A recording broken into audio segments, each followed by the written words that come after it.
السلام علیکم ورحمۃ اللہ وبرکاتہ۔ میرے عزیز دوستو، آج کا حدیث بہت پیارا ہے۔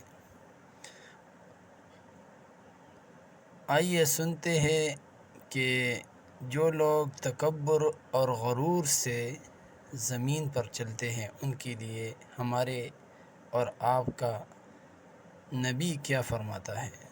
رسول اللہ صلی اللہ علیہ وآلہ وسلم نے فرمایا، اللہ تعالیٰ اس کی طرف قیامت کے دن نظر رحمت نہیں کرے گا جو اپنا کپڑا تکبر و غرور کے سبب سے زمین پر گھسیٹ کر چلتا ہے۔ یہ حدیث ہے بخاری 5783 نمبر۔ میرے عزیز دوستو، روزانہ ایک حدیث اس چینل پر آپ کو ملے گا۔ شکریہ۔